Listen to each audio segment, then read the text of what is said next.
Председателка, морам да земам збор бидејќи доаѓам од општината и бев прозивана од страна на колегата Сали. Во образложението на амандманот вели дека со амандманот се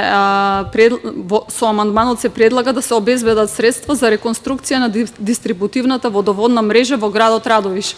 Никаде не е наведено дека се работи конкретно за Шаин Мали и за Коџа Бајр, каде што да, факт дека делови од Радовиш имаат застарена водоводна мрежа, но загубите на вода се во рамките на просеците на државата.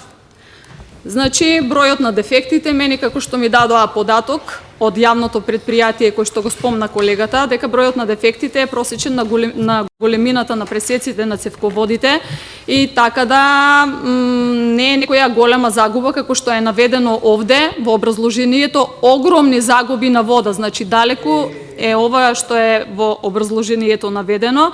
Исто така би рекла, еве јас како лекар, мојата примарна професија е лекар, мислам дека малце тука со образложението на амандманот го девалвирате јавното предпријатие Плаваја со вашиот опис дека се случува честа контаминација.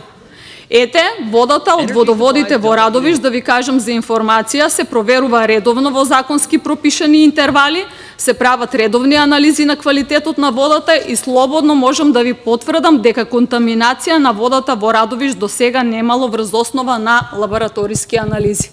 Благодарам.